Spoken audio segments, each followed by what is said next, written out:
Hello, I'm David. And I'm Lucy. Welcome to another Tudor Cameo episode. These possibly very short, probably not this time, episodes. Very short, yeah. Very short for an HBO series, quite epic for a Cameo episode. Will be slotted into our regular episodes, and they'll cover those characters who made a fleeting, yet tantalising, appearance in other episodes. Now, we don't always have a lot of information about them, so they can't have a full episode on their own, but they're too interesting to abandon completely, and they help fill in the gaps, enable us to create as full a picture of the era as we can. And today... Ferrante of Naples, King Ferrante of Naples. Yeah. But first, some people might be listening and thinking, hang on, has Michelle got a cold or something? So, who the hell are you and what are you doing here? Indeed, yes. Hello, I'm David. So, yes, Michelle is having to take a little bit of a step back. She's not leaving. She is absolutely not leaving the podcast. She will be still doing plenty of episodes, but, you know, she's very busy with all sorts of things. But equally, didn't want to make it so that the podcast wouldn't reach Elizabeth until 2050. So, the decision was made to look for a third co-host to kind of come in, and I'm delighted to say that I was chosen. I've passed the audition. Yes. I've sort of been slightly involved in the podcast for a very long time because, by sheer chance, I was the first ever patron of Tudoriferous before you knew it was possible to become a patron. Yes. I don't know how that worked, but yes. When I told Michelle, I said, "Oh, we got a patron." She said, "No, hang on, we can't have. It's not live yet." So I'm not sure if that's the ultimate Patreon tier, the kind of the Holy Roman Emperor tier. Though. I think that would make Pope. Well, yes. Well, no, I think that would make you and Michelle the Pope. You've given me the magic crown, haven't you? Yes. So, yes, absolutely thrilled and delighted to be here. And delighted to have you. Thank you. And although I'm not Michelle with a cold, I do have a little bit of a cold. So if when I laugh in particular, you hear a worrying sort of scraping sound, that's just the sort of remains. I'm not dying. No, we're getting extra points for martyrdom today because we've both got colds. But Ferrante was just too fascinating to leave any further. He's fascinating, yes. I was going to suggest Michelle got very much into doing her good and bad columns in for Pope Innocent. I don't know if you want to do the same. I might give that a go. Yeah. Yeah. I'm not sure if I'm already prejudging here, but because I've laid it out, good has a single line and bad has the rest of the page. You don't know. No. All right. Ferrante, he reigned from 1458 to 1494. So that's not a bad innings for someone of that time. No, especially for the ruler of an Italian state. Yes. Yeah, it's amazing he lived that long. Mm. He built splendid palaces and patronised poets and artists. And we don't hear so much about Neapolitan art and architecture at this time, since not so much of it survives. And maybe not so much of the art survives because Charles VIII nicked it all, took it back to France with him. Yeah. But we heard in his episode that Charles and his men were bowled over by the palaces and gardens, especially the gardens. Ooh. So much so that when he went back to France, Charles decided to emulate them at Amboise. Oh, I'm glad you said emulate. I was thinking, I hope he didn't dig them all up. I mean, it would never have made the trip back across the Alps. He took a few cuttings, I suppose. We heard that on the 6th of December, 1479, someone turned up at Ferrante's front door and asked to be let in, saying, "I have poetry, I have charisma, I have vast amounts of gold and jewels." Mm-hmm. And we looked at this event from Lorenzo the Magnificent's point of view, and it seems strange that someone who cultivated and patronised artists, poets and philosophers should have hung out with a monster like Ferrante. But Ferrante was also a humanist and a patron of artists. Mind you, that really wasn't any indication that you weren't a monster. No, it really wasn't. It's got this fascinating thing of, like, you know, that people can sort of look in awe and beauty at these wonderful things and then go, anyway, got to pay for more of these. Time for blood. Yes. Actually, the only person we come across who hasn't made some attempt at that sort of thing, I think, was Dracula. I didn't come across any mention. Castles, fortresses, but I don't remember any mention of art and poetry. One could argue that the Forest of the Dead was an art installation. It was, yes. Quite a striking one, by all accounts. If you want to know what we're talking about, then and you have a strong stomach, then maybe go to the nobles level of Tudoriferous Patreon. I think that requires an especially seductive advert. Okay, I'll see what we've got.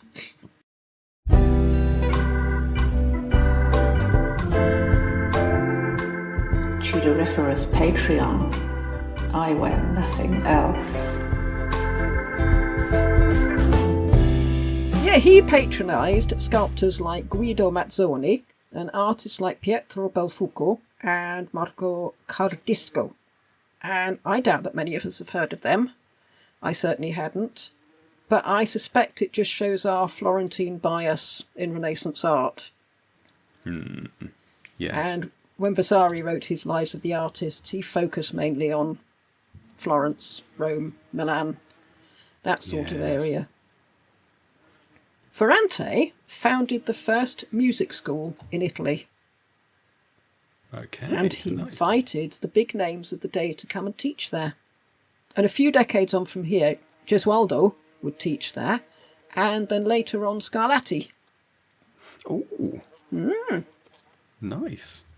And he scoured Europe for the best singers to bring to his court. He did a bit of a Richard III there, stealing choir boys.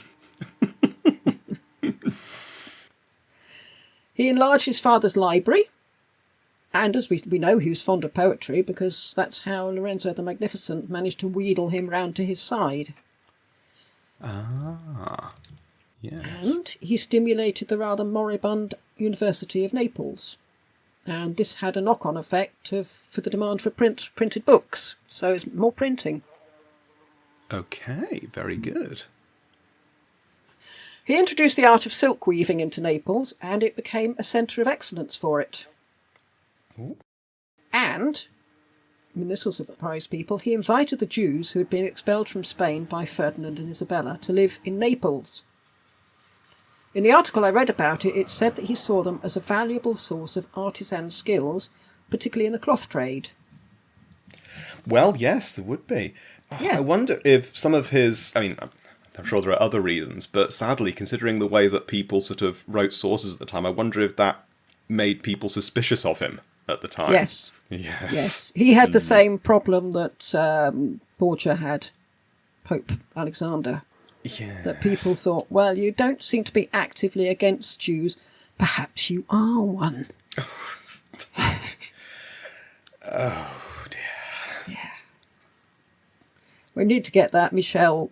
This is just not on button. This is not acceptable. I am not okay with this. Yes, the one. We know from other sources that Ferrante actively campaigned to protect them from Christian persecution. So he's not doing a Maximilian. He's not thinking, oh, these people have got money. Let's let them in and then tax them for all they're worth. Other than him, the only other ruler who took in Jews without any ulterior motive was Ercole d'Este of Ferrara. And one modern rabbi has described Ferrante as being, quote, righteous among the nations, unquote. That's pretty good. It is, yeah. You don't get that, just at random. That shows. That's the, I think that Oskar Schindler got called that as well. This is quite a big deal. Yes, it is, yeah. And he's very much going against the norm, going against the grain here. Mm. Oh, unfortunately, as we heard before, later the Jews had to move on as the situation changed. But Ferrante was dead by then, so you can't blame him for that. Yes. He did what he could. Mm. He also founded the Order of the Ermine. And among the first to receive their ermines were his son and grandson.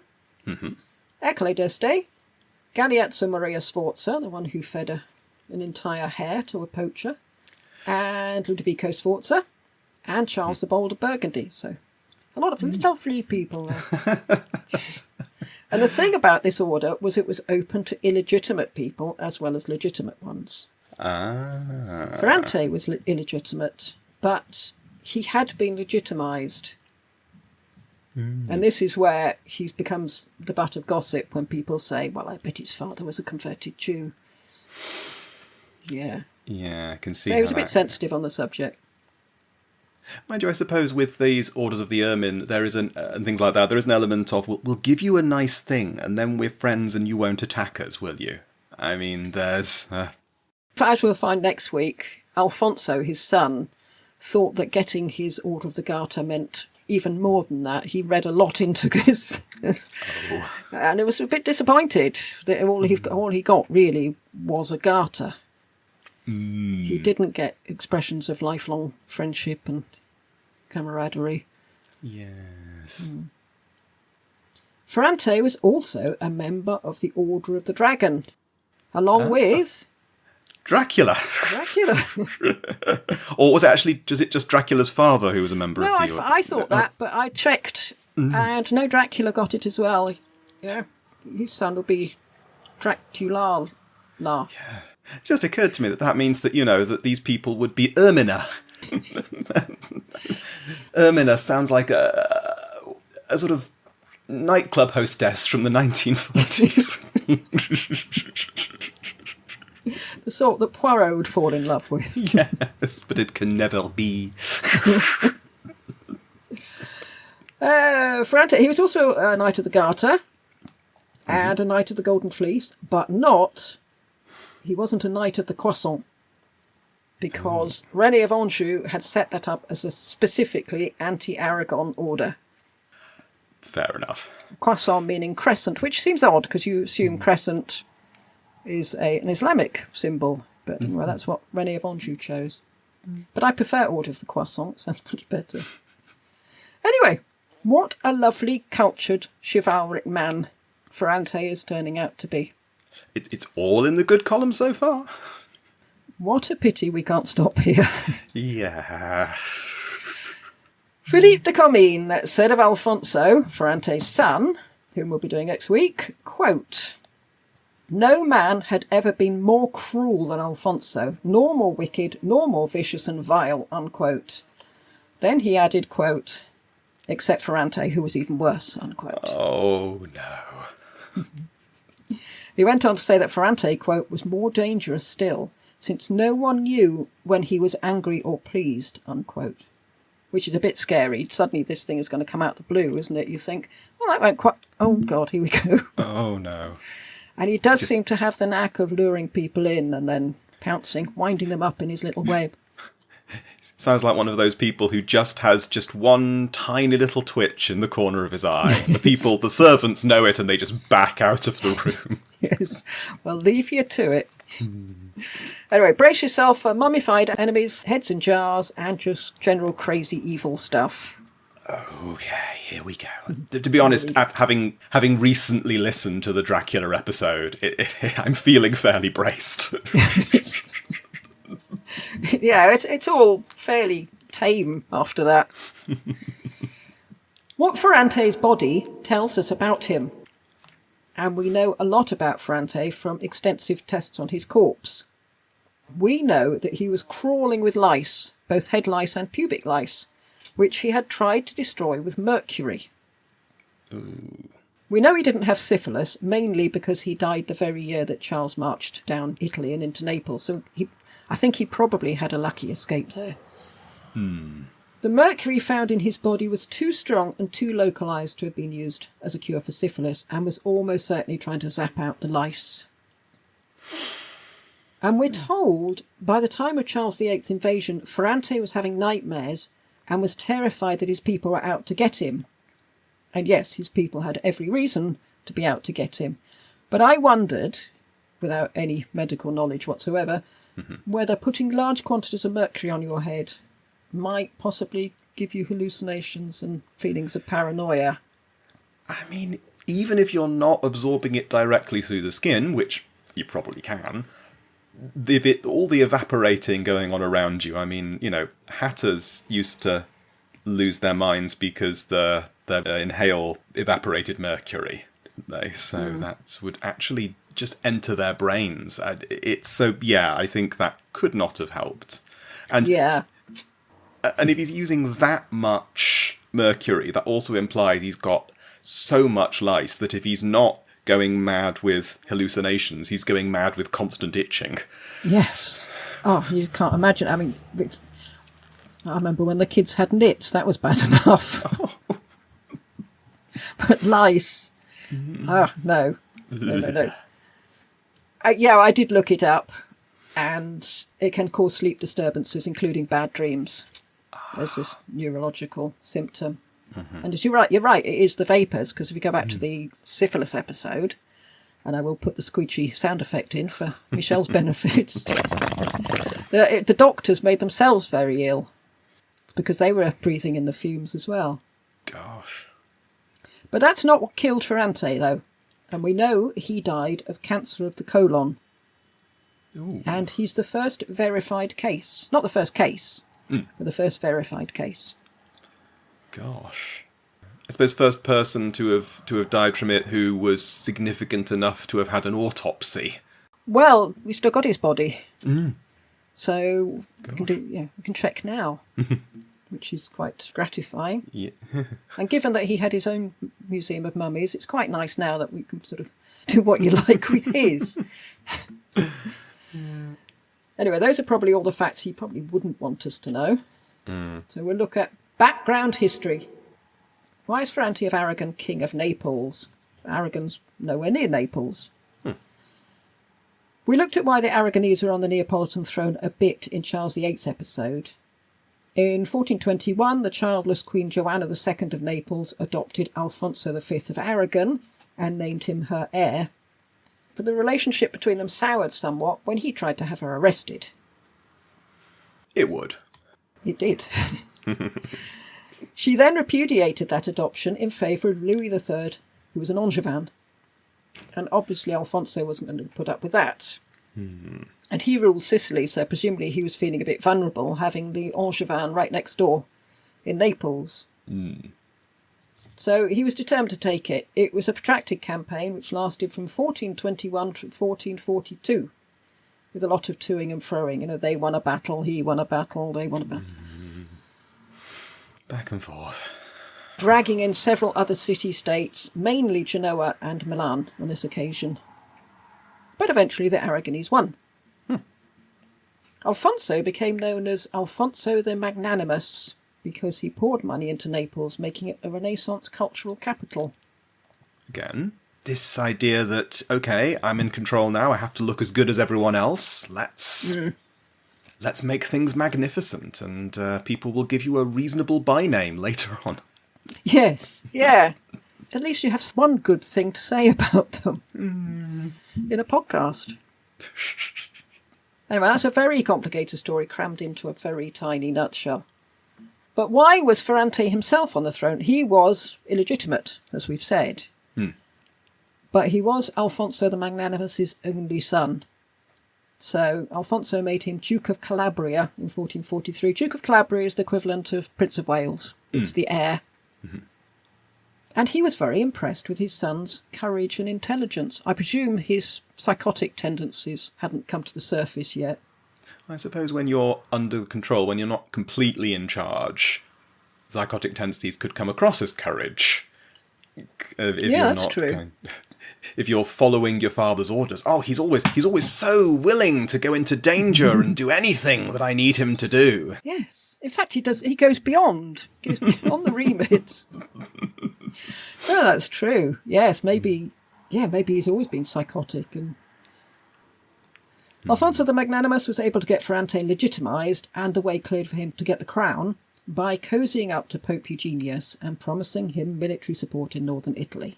So it's the usual mutual back-scratching. Because the Pope legitimised him as a son, it meant he was also legitimising him as ruler of Naples. as opposed to the French.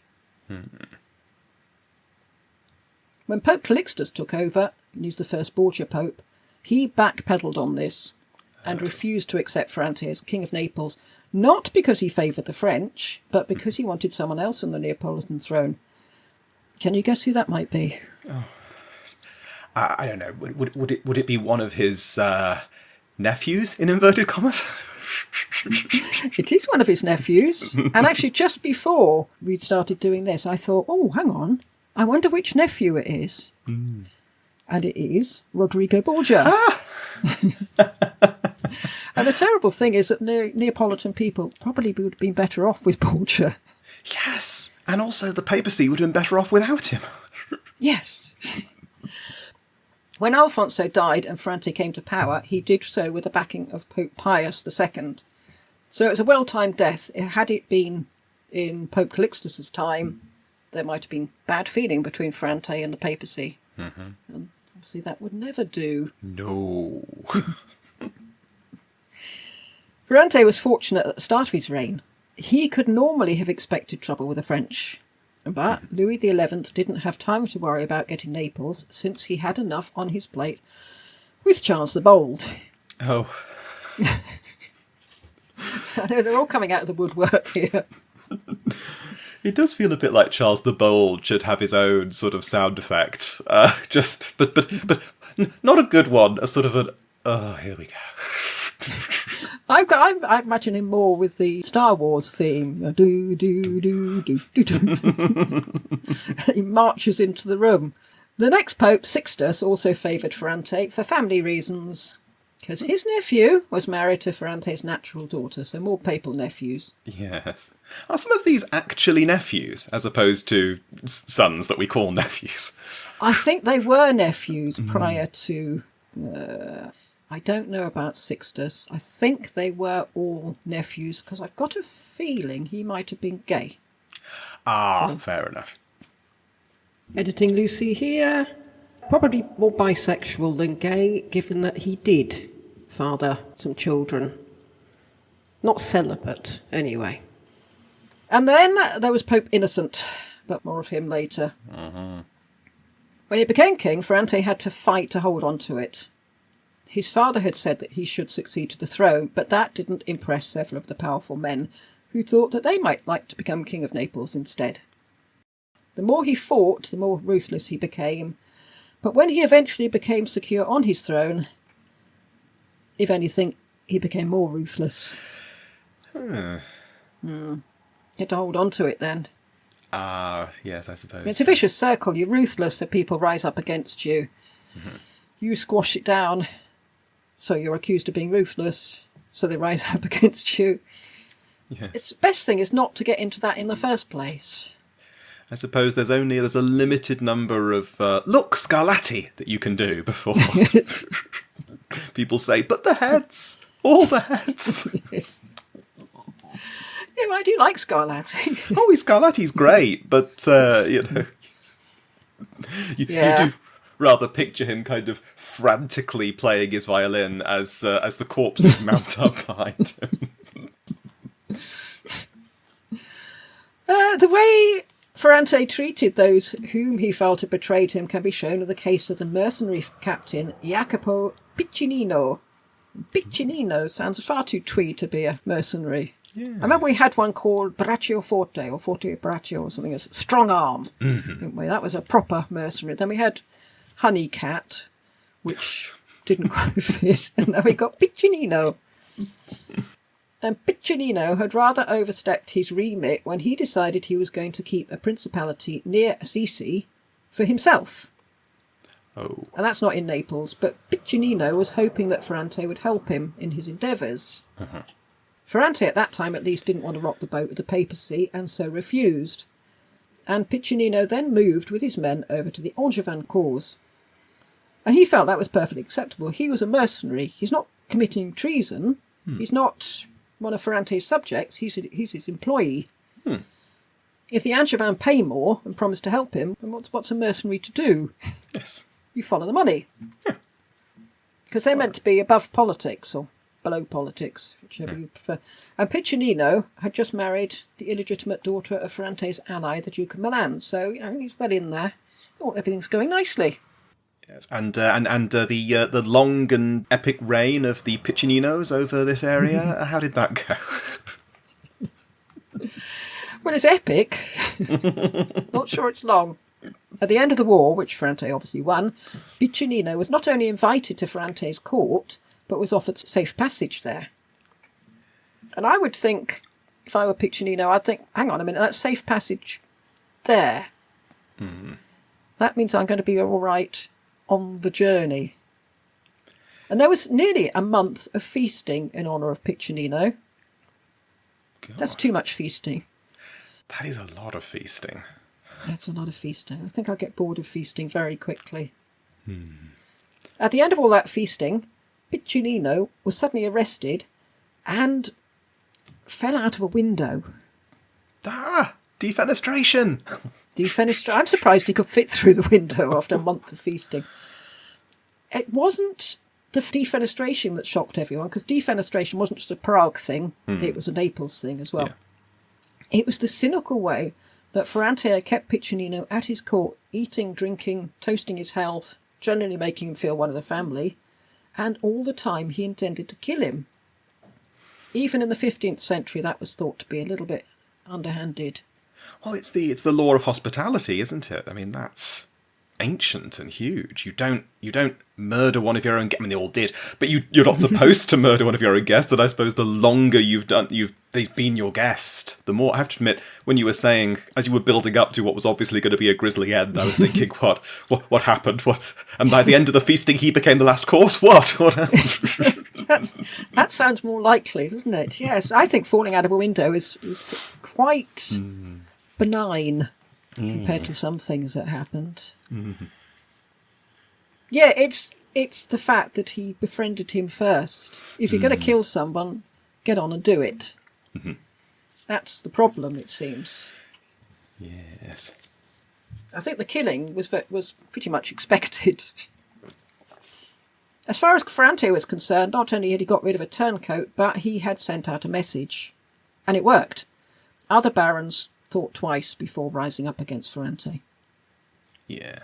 In fact, one of them took refuge in France, leaving a note on the gate of his palace at Salerno, Passero vecchio non in caggiola.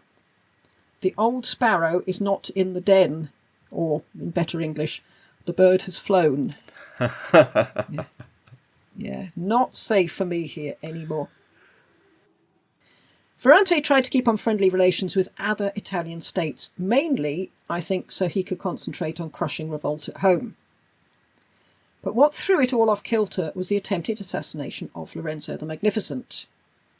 Because as usual, one event erupts and drags everything else into it. And I remember from doing the Patsy conspiracy that the knock-on effect was just ridiculous. 1 minute, one man is killed and one man is, is attempted assassination. And then what seems like 5 minutes later, the whole of Italy has erupted into war. I suppose because he was he was Lorenzo the Magnificent. He was such a significant person. And suddenly that's like, oh, you can go after someone like that. Okay, 20 years of grudges are about to erupt. And I suppose once it became clear that it was Sixtus who was behind it, people must have been shocked, surely. We can't be the only people who are shocked. I mean, we were going through a period, I suppose everyone knew the Pope was supposed to be the moral centre of the universe, but it had been a while, I would say. It had, but I suppose if you're told the Pope arranged an assassination, there's no ambiguity there, is there? There's no hiding behind any Christian ethics. No, as you might fair. do for some other things. I mean, that's blatant. That's murder. Yes.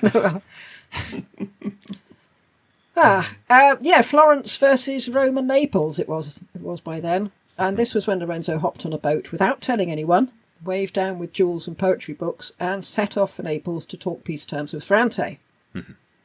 And this seemed quite a brave thing to do when we looked at it in the Patsy Conspiracy episode. But now we know what Ferrante's like, it seems even more so, because Lorenzo could very easily have found himself toppling from an upstairs window. Yeah. And everyone knew about that. I mean, it's not like this was in any sense hidden. This was, it was done in full view of everyone, this sort of killing of your guests thing. Yeah, and it was saying, right, see what happened to him? Just think on't. Well, Machiavelli said that many people wished Lorenzo had fallen out of a window. And they would probably like to have seen Lorenzo turning up as one of the exhibits in Ferrante's Museum of Mummies. But that didn't happen, and it's often portrayed as two great men bonding over poetry. Well, I don't think that's very likely.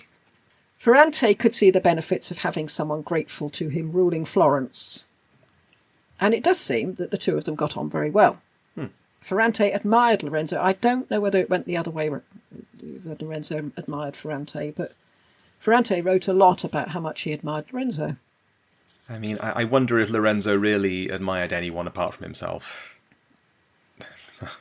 No, I wonder if he gave himself... sometimes people give themselves nicknames and then try and persuade everybody else to use them. Yes.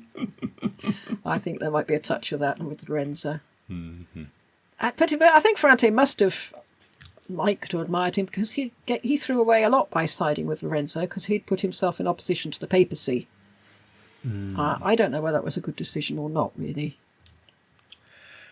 I mean, the papacy's powerful, but they've got just as many enemies as friends at this point once they're organising assassinations.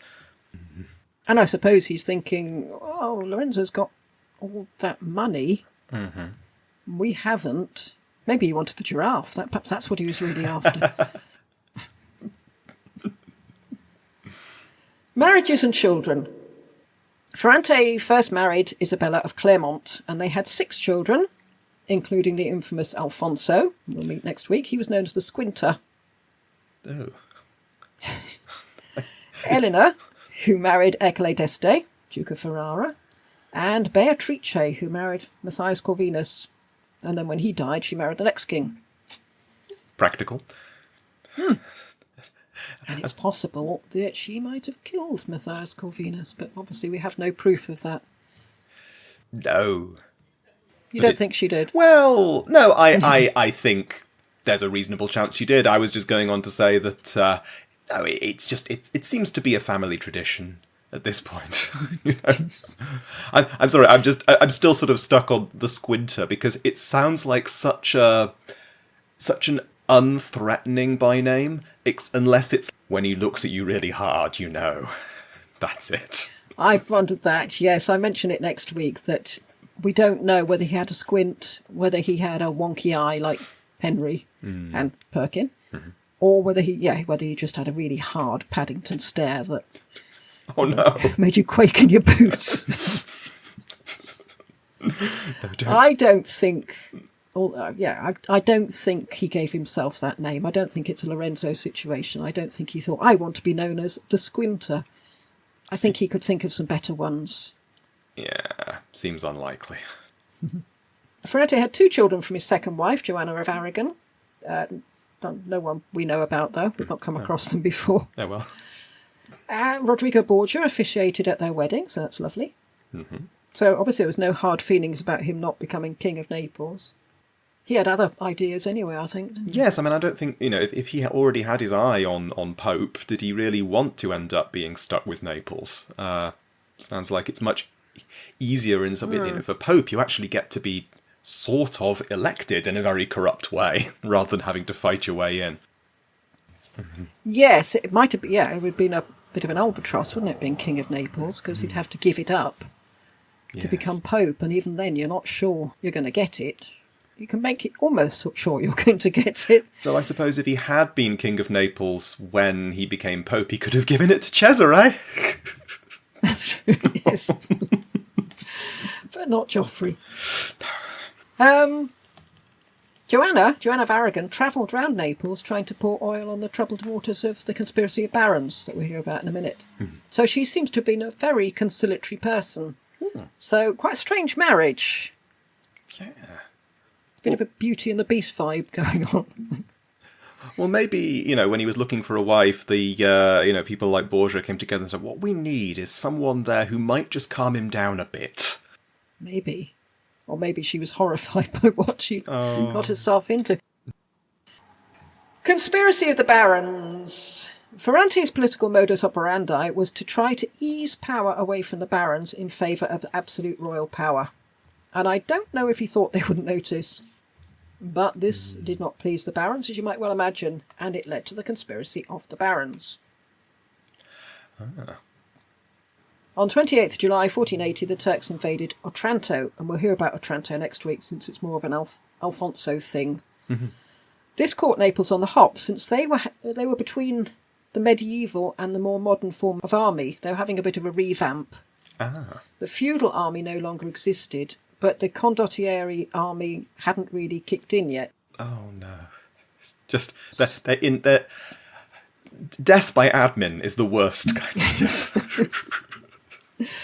Well, it meant Ferrante had to act fast, and that meant taxes, and more taxes. We need mercenaries, we need them now, and we know what happens when you don't pay your mercenaries. So tax everyone, every penny they've got.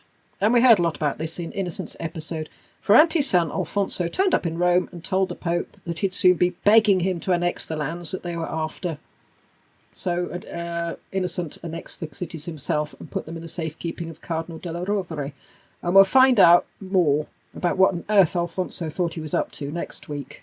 And just to preempt next week's episode, we've heard that Ferrante didn't have syphilis. Alfonso didn't have syphilis either, because he left Naples before it really kicked in. So we can't blame syphilis for either Ferrante or Alfonso's behaviour. It's come from somewhere else. That's really worrying when you have to say, I'm sorry, but it's not down to syphilis. You'd think it would be, but it's really not. I can see why Alfonso would be the way he is, because his dad keeps heads in jars. I don't think that's going to be a normal upbringing. No.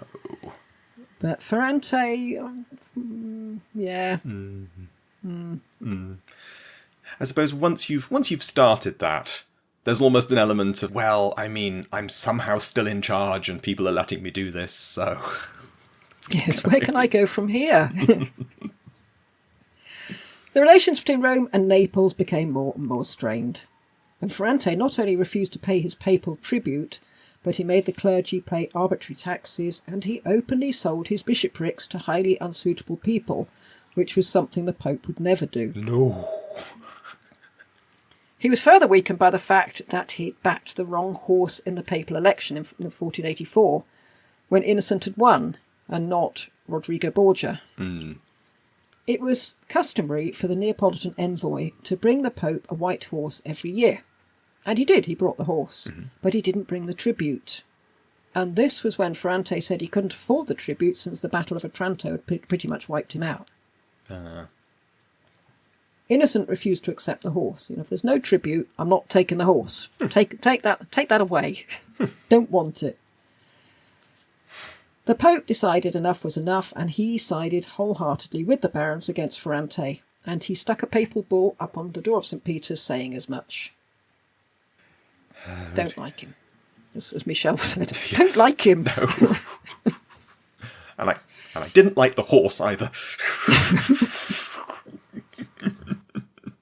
I remember there's another bit later on, much later on, where the French and the Neapolitans are both after Naples, and they both take a horse to the Pope. No. And I think this was Julius, and the Pope wasn't sure what to do. Should he take both horses, or neither, or one or the... If he takes one, he's siding with one side or the other. So in the end, he locked himself in his apartment and wouldn't come out until they took the horses away. It's really difficult being a pope, isn't it? All these things that you never think of when you try and get yourself elected. What shall I do if two people bring me horses? The Barons' War was apparently triggered by Alfonso. This, quote, overbearing, faithless and cruel prince, unquote, persuaded his father to attempt to put down the discontented nobles by attacking them. And I would say that appears to be Alfonso's answer to everything. Just attack, attack, attack. Just attack, yeah. Well, we could just discuss... No, attack. He occupied the city of Aquila, the stronghold of the rebel barons, and took the governor prisoner. But in the autumn, the good folk of Aquila expelled the Neapolitan garrison and planted the banner of the church on their walls. And their example was followed by several other Neapolitan cities. And this siding with the Pope would have severely irritated Ferrante and Alfonso, both of whom seem to have held the Pope in complete contempt. The idea of them choosing innocent over Ferrante and Alfonso, I mean, it's quite strange to think of now, but...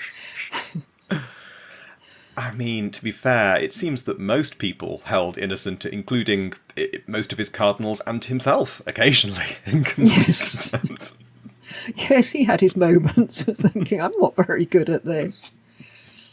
The barons then rebelled around Salerno, and their plan was to isolate the city of Naples. Then the papal army could come in, dethrone Ferrante, and put someone else who was more to the barons' liking. This was a dangerous thing to do, since if they didn't manage to pull this off, Ferrante would still be on the throne, and they would then be traitors. So, fingers crossed. Yeah.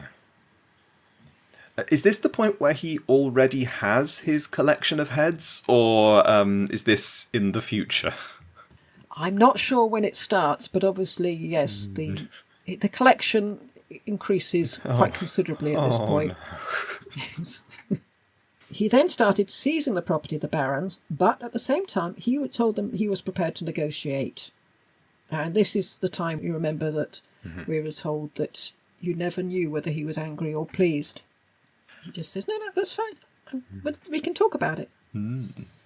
He met the barons in the Castel del Malconsiglio, which should have struck several warning gongs. I'm pretty sure that means the Castle of Bad Advice. Yes, I was just thinking. But Ferrante was so accommodating, he agreed with everything they asked for. I mean, he couldn't have been nicer. They must have been saying to each other, he's not nearly as bad as we thought. And then he had them all arrested and imprisoned. This isn't the last instance of this that we'll see.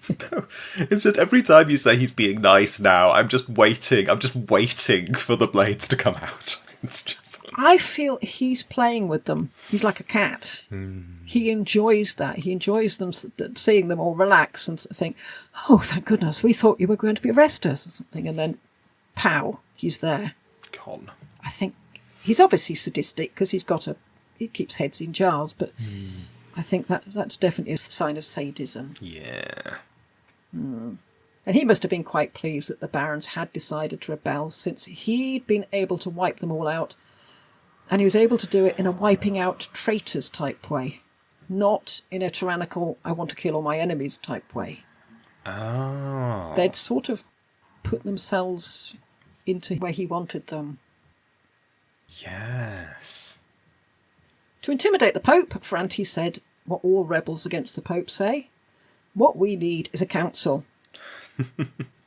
And it's not just me who thinks this. It's also the King of Hungary himself, Matthias Corvinus, who just happens to be my son-in-law. Yeah. And I checked. I was quite interested, actually, as to why Ferrante chose Matthias to marry his daughter. It's quite savvy bit of politicking. It's a ploy to keep the Adriatic ports of Naples safe. And if you look at the map now, obviously Hungary's nowhere near the coast, but then it was much, much bigger. So you've got ports on both sides of the Adriatic. Gosh. Favourable to Ferrante. Yes. And to Corvinus, so it's symbiotic. Win-win. Got to keep the money going through, despite everything else. Yeah. And also, I suppose, on this occasion, if he thought, I'm not going to be on the Pope's good side, and Corvinus is really fed up with the Popes by now. So. Yes, we're coming to that. Every time I find out more stuff about Corvinus, when I first started reading about him for the Patreon episode, I thought I was going to find a national hero, and he is a national hero. I just feel that the people who think he's a national hero haven't read the same sources that I have, because he just gets worse and worse. He was up for this, going against the Pope, and he threatened the Pope with a withdrawal of his allegiance, and he agreed what we need is a council. And the problem with these councils, as far as the Pope was concerned, and we saw this in Pope Julius's episode, is they have a habit of rejecting the present Pope and looking for another one.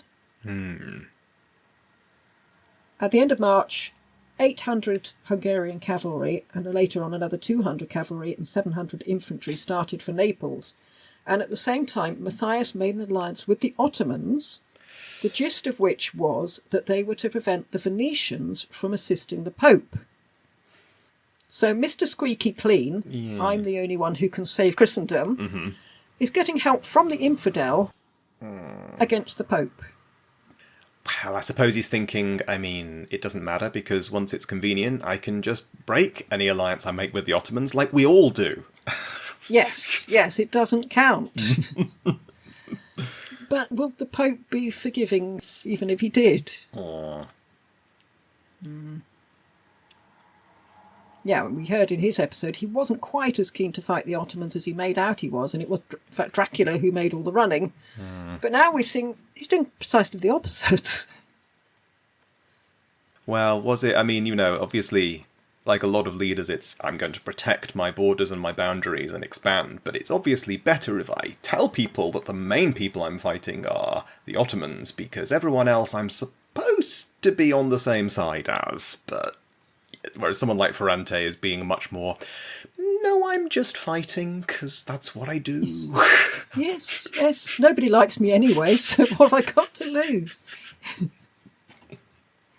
Yeah, you don't hear much about the Ottomans with Ferrante. He's got other people to maim. I don't know how many Ottomans' heads were kept in jars. Perhaps it was a different... Anyway, yeah, I must get off this heads in jars. But this was the point when Ferrante unexpectedly made terms with Innocent, and we know that the terms were ridiculously beneficial to the Pope, and even the Pope must have been thinking, funny. This doesn't involve a week-long feast, does it?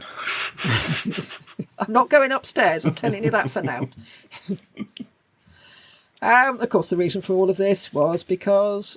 Ferrante had no intention of fulfilling his pledges. It didn't matter what he promised. And it was worse than that, because before the end of September, Ferrante had expelled the papal troops from Aquila and murdered the Pope's representative. Meanwhile, he was continuing to sell bishoprics and heap taxes on the clergy. All the things he assured the Pope he wouldn't do anymore. Yes. And I bet he enjoyed that as well, that sort of... He thinks I'm actually going to do this. What an idiot. You can't sell bishoprics, that's my job. Ferrante invited the leading barons, those which are left, to a marriage feast. Oh, no. And I don't think any marriage feasts went through without some sort of massacre. But he was saying, let bygones be bygones. God. And the son of the Count of Sarno, one of the rebellious barons, was to marry Ferrante's granddaughter. So they're going to make links and say, right, okay, we can all put this behind us. And as you might have guessed, right in the middle of it, Ferrante had the barons arrested. He's right in the middle of it. Was that before or after the ceremony? Because if it's his granddaughter, I would assume it had to be before, because otherwise she's stuck married to somebody he's just arrested. Yes. That's quite a lure, isn't it? To say, look, you can marry my granddaughter. Think of that. My granddaughter. You're marrying into royalty.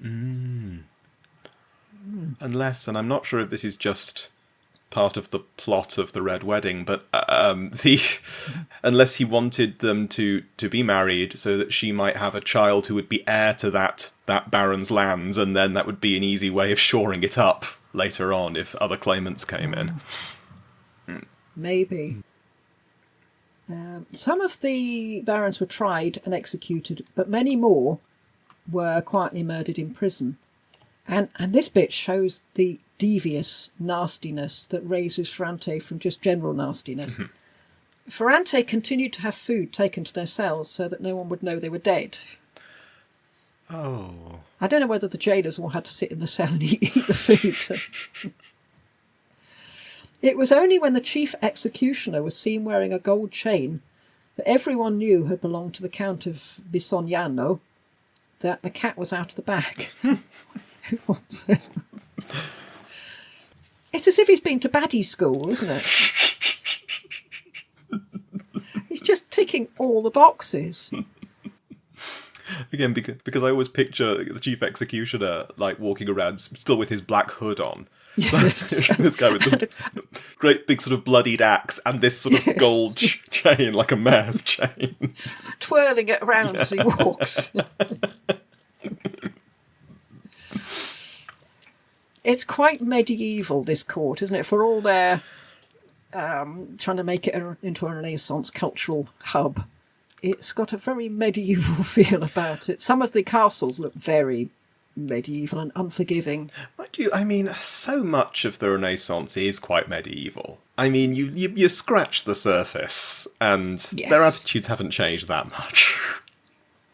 No, it is just that immediately we both thought about the sort of proper executioner with a hood and everything. I wasn't imagining the nice man with the sword that killed Anne Boleyn. No.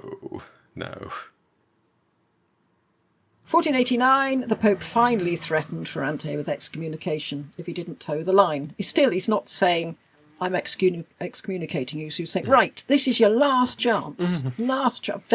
Definitely your last chance. Ferrante showed no signs of being the slightest bit intimidated.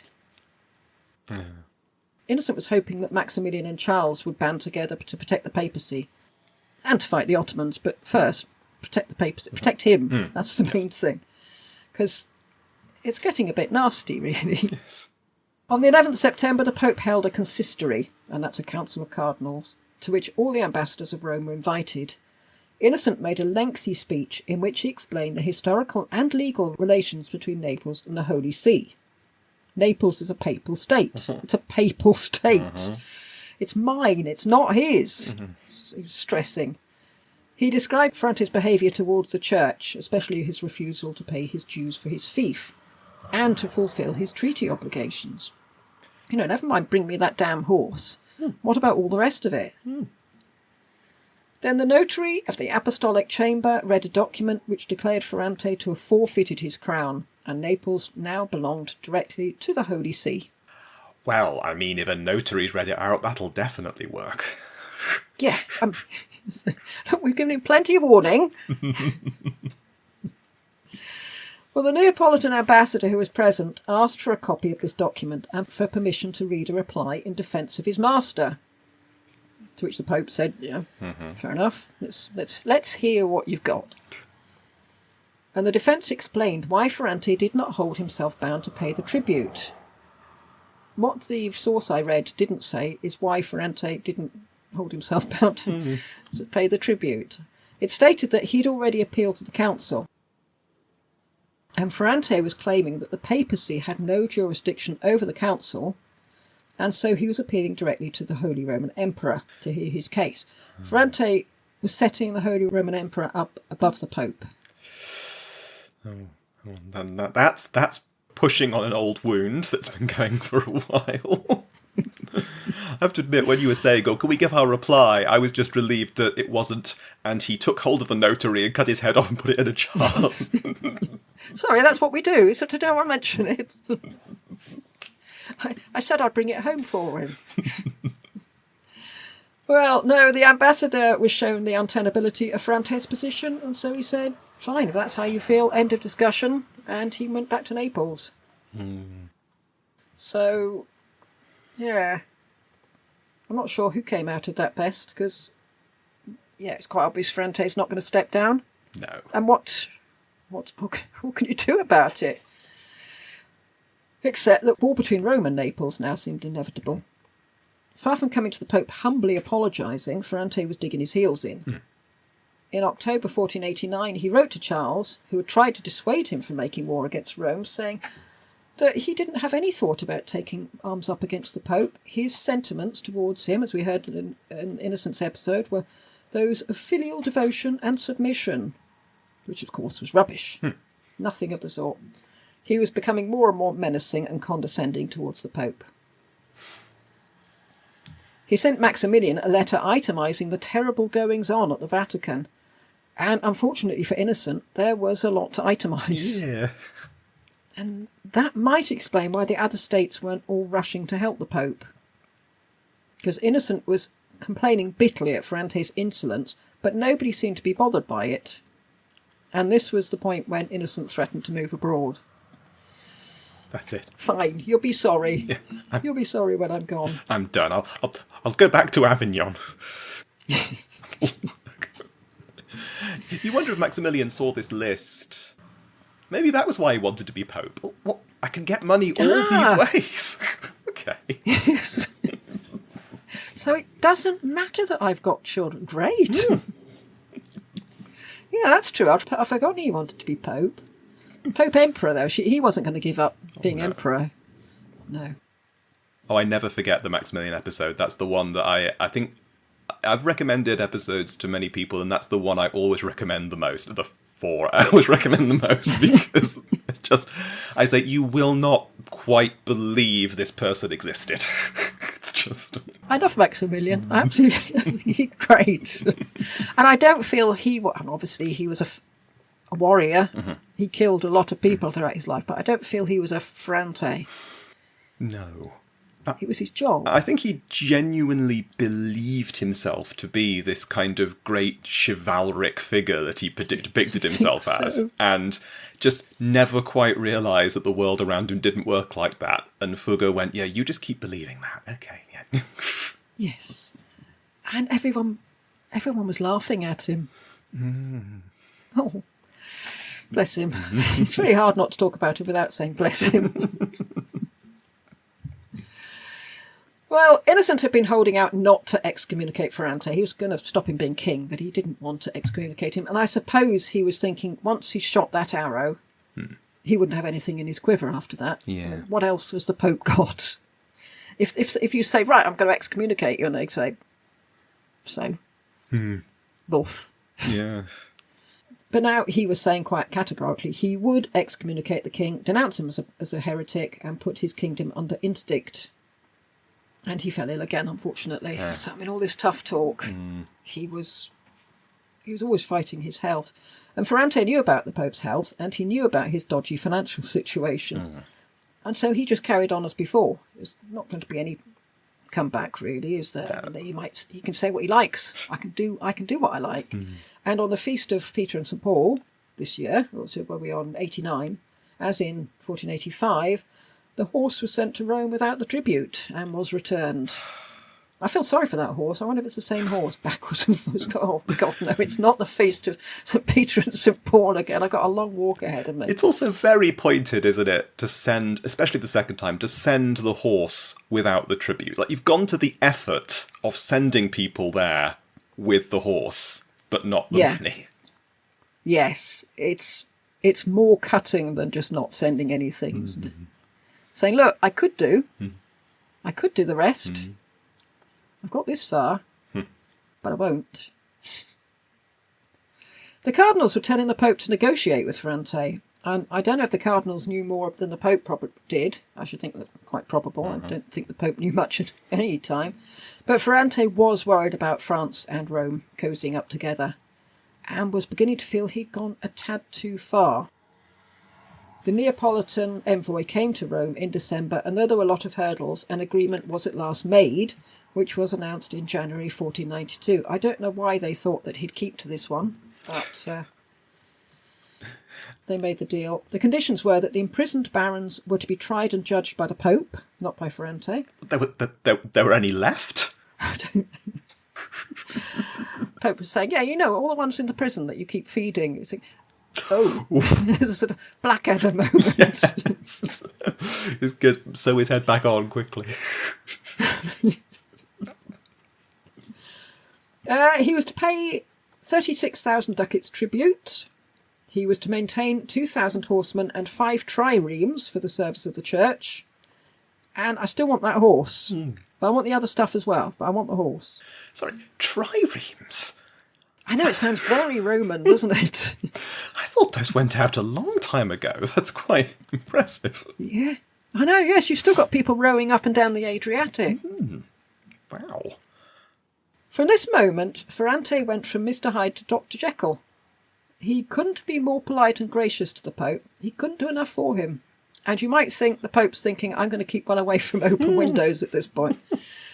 But he went on to say his grandson should marry the Pope's granddaughter. Yeah, okay. Still a bit dodgy. We the last time one of your grandchildren got married, it didn't end well. No. But he was saying to the Pope, can we be friends? Can we be friends? Don't be friends with the French. Be friends with me. I feel that someone must have sat Ferrante down and talked to him about what would happen if the French arrived. Maybe his wife Joanna, who seems to be infinitely more sensible than Ferrante. Since she'd travelled around the kingdom making peace with everyone, I wondered if she said to him, look, you're really unpopular. If the French come, how do you know your people will stay on your side?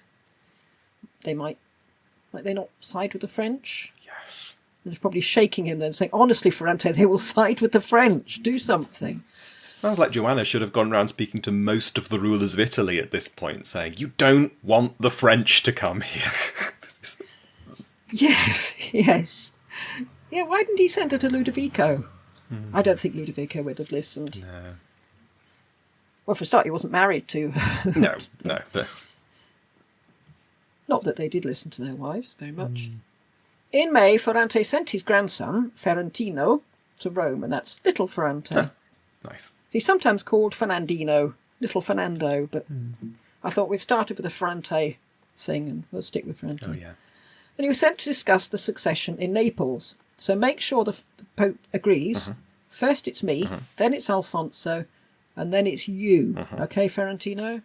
So make sure he understands that. So there's no Pierre or Jean-Claude or anybody in this. This is all Naples stuff. Yes. Just proper Aragonese Italians. Yes. It makes a lot of sense. French envoys are in Rome to get the papal dispensation for the wedding of Charles VIII and Anne of Brittany. And they were saying, no, don't listen to them. Naples is obviously French. Obviously French. But Innocent refused to let them into the consistory. Because I don't think Innocent ever wanted the French to take over Naples. All he wanted was for Ferrante to just show him a little respect. Come on, someone, just show me a little respect. I'm Pope. Ferrante's relationship with Pope Alexander. As I said before, Ferrante hadn't backed Innocent to become Pope. He'd chosen Rodrigo Borgia.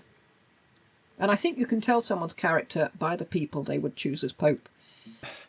There isn't a great set of choices at this point. Who was the Pope who got elected in around this time, who was the choice of people who wanted an actual nice, pious man, and he lasted about a year? I didn't last that long. Piccolomini. Oh, yes. Yeah, pious. Yes, he lasted, I think, a couple of months, if that. And for about 3/4 of that, he was bedridden. Yeah, I know. But it's just so, if you basically they're saying, well, you've got this ambitious, corrupt guy, and this not very ambitious, corrupt guy, and this fighty guy, and this guy who's nice and very religious, but is also, like, clearly going to die any minute. Yeah, it's almost as if God doesn't want the nice ones. No. But presumably it means that relations between Rome and Naples should be better once Alexander becomes Pope. He becomes Pope in 1492. Something else happened in 1492. Oh. I can't remember. Actually, it was John de la Pole, the boring one. He died in 1492. There we are. That's the other thing. That's the only other thing of significance. Except the problem is that Ferrante had complete contempt for the papacy as an institution, regardless of who was wearing the purple slippers. He's not a very religious man. No. Well, again, I suppose if you keep heads in jars and mummies of your enemies, you better decide, you know what, there isn't an afterlife. There's no going back from this.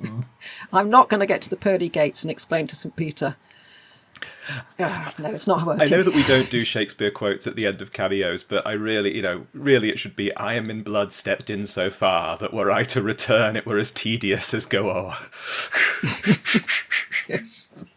Well, I'm sure we can keep that one for many other people. Many others, that's true. I'll tell you why we started doing the Shakespeare quotes is because I assumed there'd be lots of ways to say goodbye in Shakespeare. There's a lot of people who walk off stage and say goodbye. But either it's very vague, sort of, I will, my liege, farewell, or something.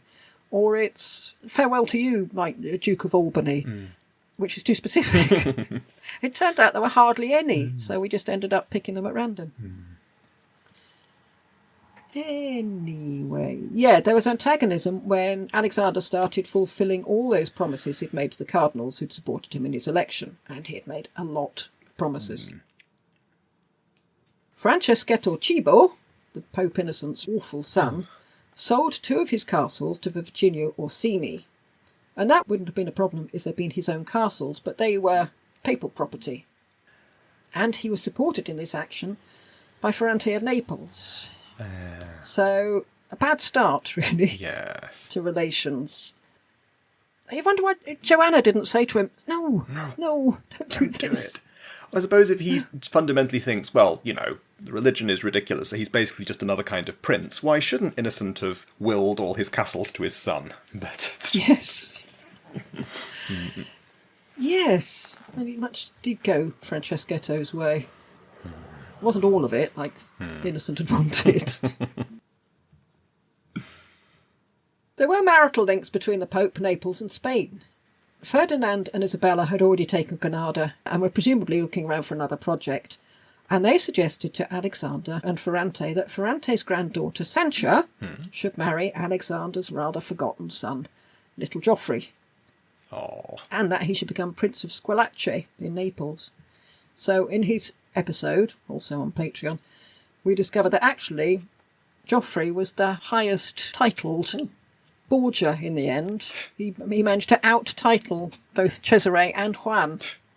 And still, they, okay, now I have the highest title, Father. Will you notice me, Father?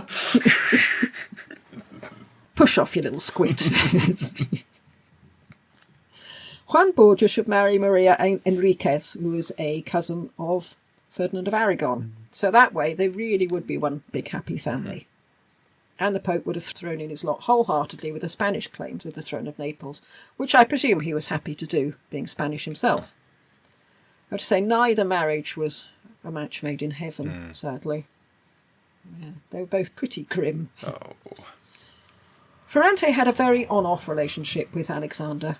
Sometimes he was on his side, sometimes he conspired with his enemies. And they had a personal mutual distrust. They're both quite forceful characters. I think Innocent wasn't a forceful character. No. Alexander would have seen how Ferrante played Innocent like a fiddle, so he must have been aware of Ferrante's lack of respect for the papacy. Yes, and things that you might applaud when it's your rival in the legal chair. Precisely. Suddenly, oh no, but now I'm here. No, now it's not. We're not going to run things the same way. It's not funny anymore. Yeah, that's precisely it, because Ferrante then started using Giuliano della Rovere as a pawn in the Vatican to get at Borgia. And, had Ferrante lived into Julius's episode, Julius's episode, I'm sure that's not how Julius saw it, this is my episode, into his reign, I'm sure Ferrante would have then done the same to Julius. Yeah. So, Ferrante's relationship with Ludovico Sforza. Initially, the relations between Milan and Naples were good enough for Ferrante to marry his granddaughter Isabella to Gian Galeazzo. He's very keen on passing his granddaughters about. And Gian Galeazzo is Ludovico's puppy-faced nephew. And it started to go downhill when Ludovico kept Gian Galeazzo and Isabella under house arrest. Gian Galeazzo wasn't that bothered because he was being... there was lots of alcohol and prostitutes being sent in his direction. He was fine. Yeah. But Isabella was not happy, and she wrote home to Grandpa about it. Strangely, he told her not to rock the boat. I think he had other things going on, and a spat with Milan was something he just didn't need just then. Yeah. But that didn't last once Gian Galeazzo died in a very suspicious circumstances. And I think we can probably go beyond that and say Ludovico poisoned him. I think most people came down to that conclusion. And I know that the death of almost any prominent Italian at this point, that someone will say it was poison, but occasionally, occasionally it really is. That's just... Yes, yes, it really was. I don't think that bothered Ferrante particularly. He probably didn't have particular love for his dissolute, puppy-faced grandson-in-law. But then Ludovico shoved Galeazzo's little boy aside and took over the ruling himself. And that is Ferrante's great-grandson. Oh, no.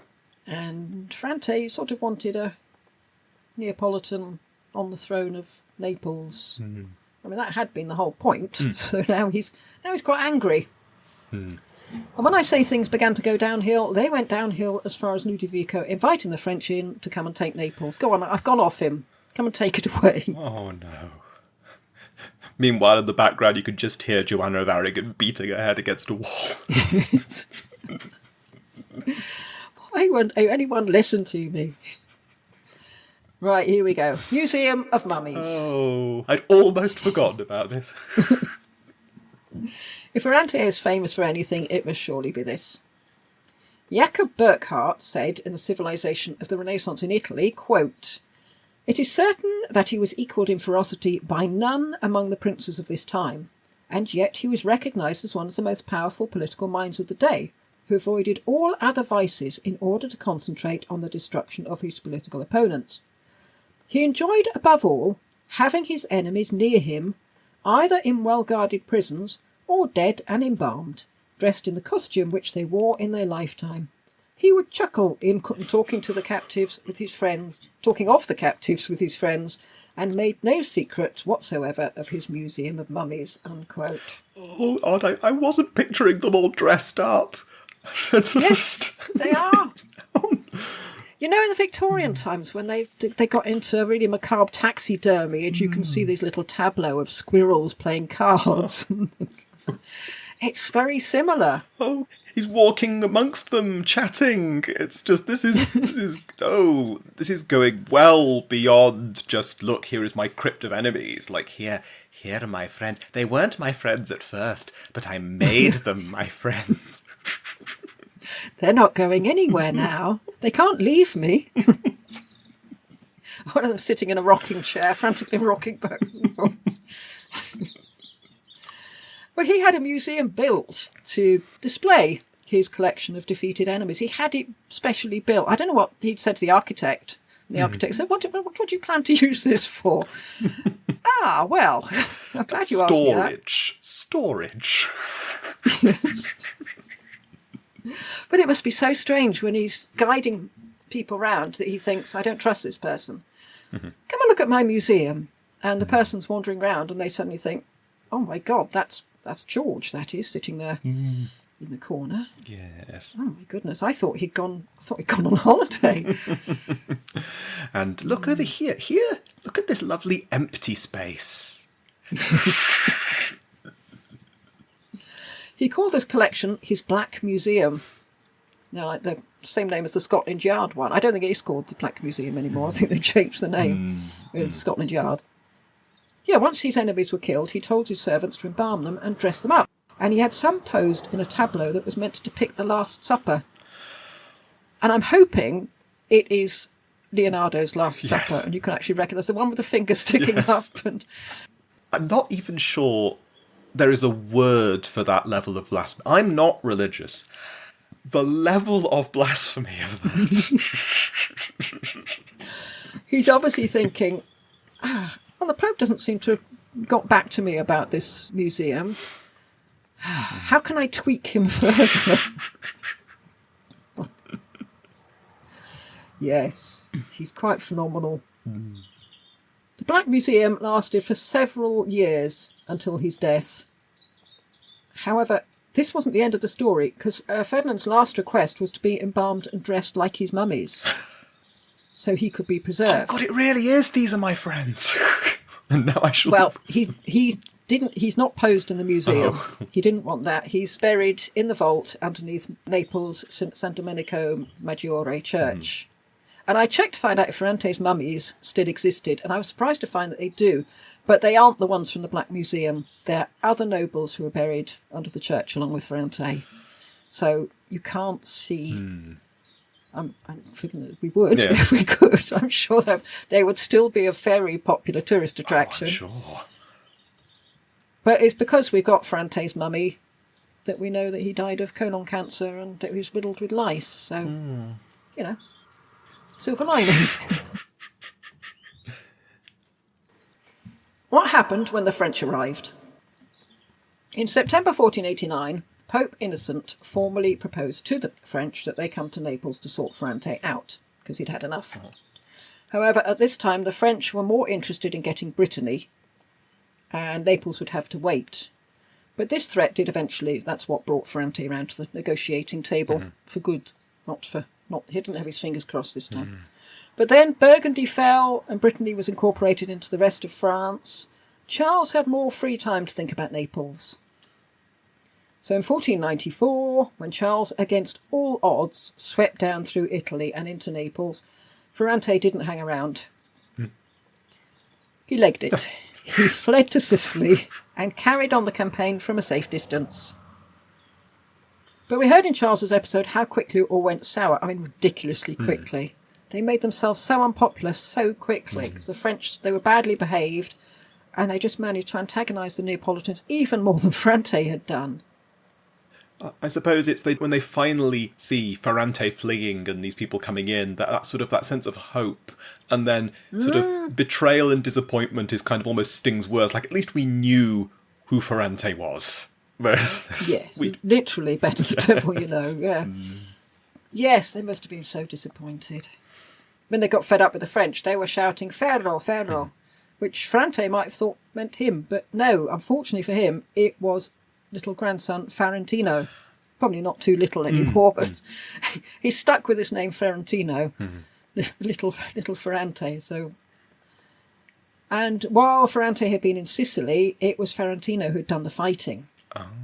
In 1495, Ferrantino managed to defeat the French in Naples, and they were forced to start plodding their way northwards, leaving nothing back behind but bad feeling and a hideous disease. And if we're thinking, where was Ferrante? Why was he not fighting the French? Ferrante died in 1494.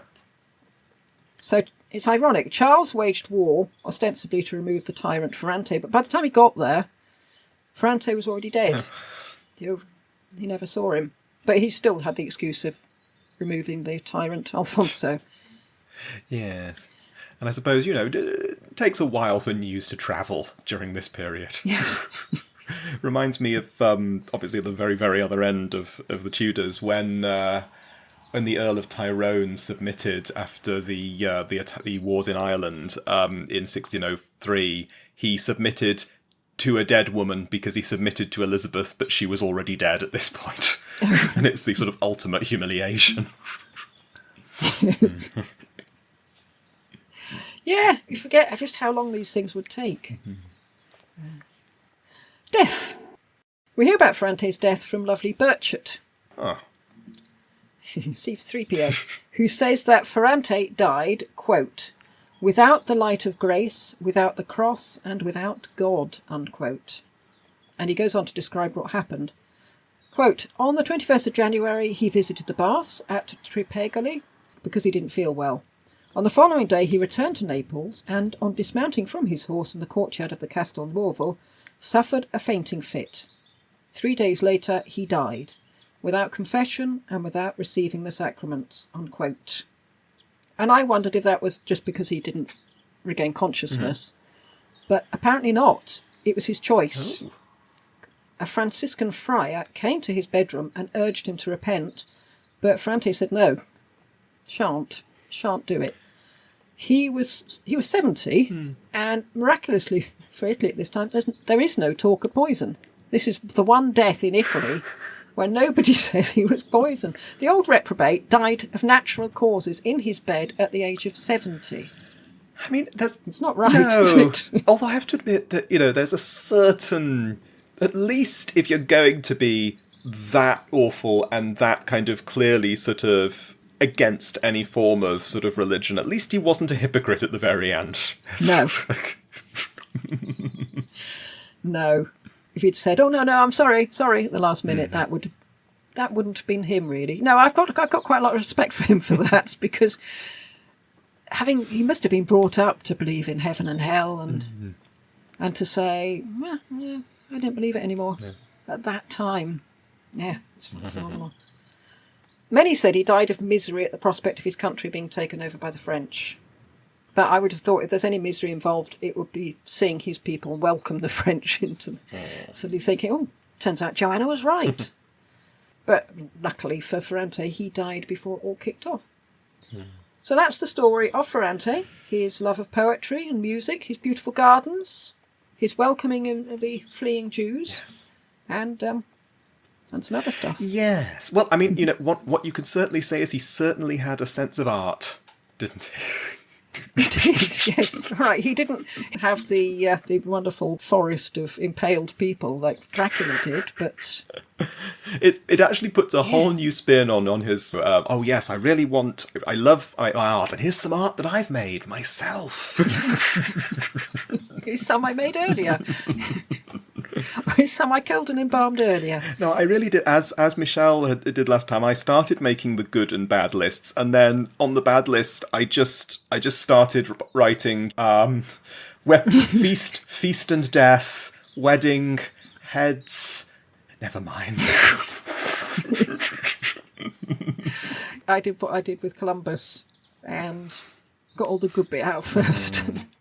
And so, right, that's done. Now we can talk about the bit that people probably really want to hear about. Because, yes, it must have been lovely having the sculpture and the poetry, but a bit boring to hear about, really. Yes. Whereas the museum... The museum, yeah, that would be interesting. This is a cameo episode, so we just sort of... Yes. Well, so... and that is the life of Ferrante of Naples. That's quite a story, and astonishingly, the story isn't over, because next time, Alfonso of Naples.